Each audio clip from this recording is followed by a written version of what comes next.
This technique allows mucus to separate from the lung wall and move to the central airways where it can be coughed out more easily.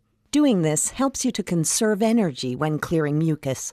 You should have a tissue handy. Practice this technique while you are well and make it part of your airway clearance regimen.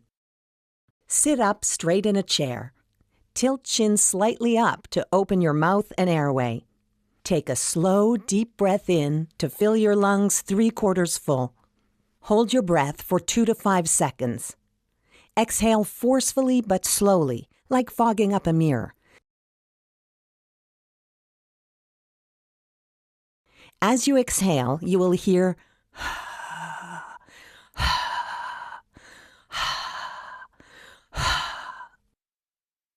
This allows mucus to move to your central airways, making it easier to cough.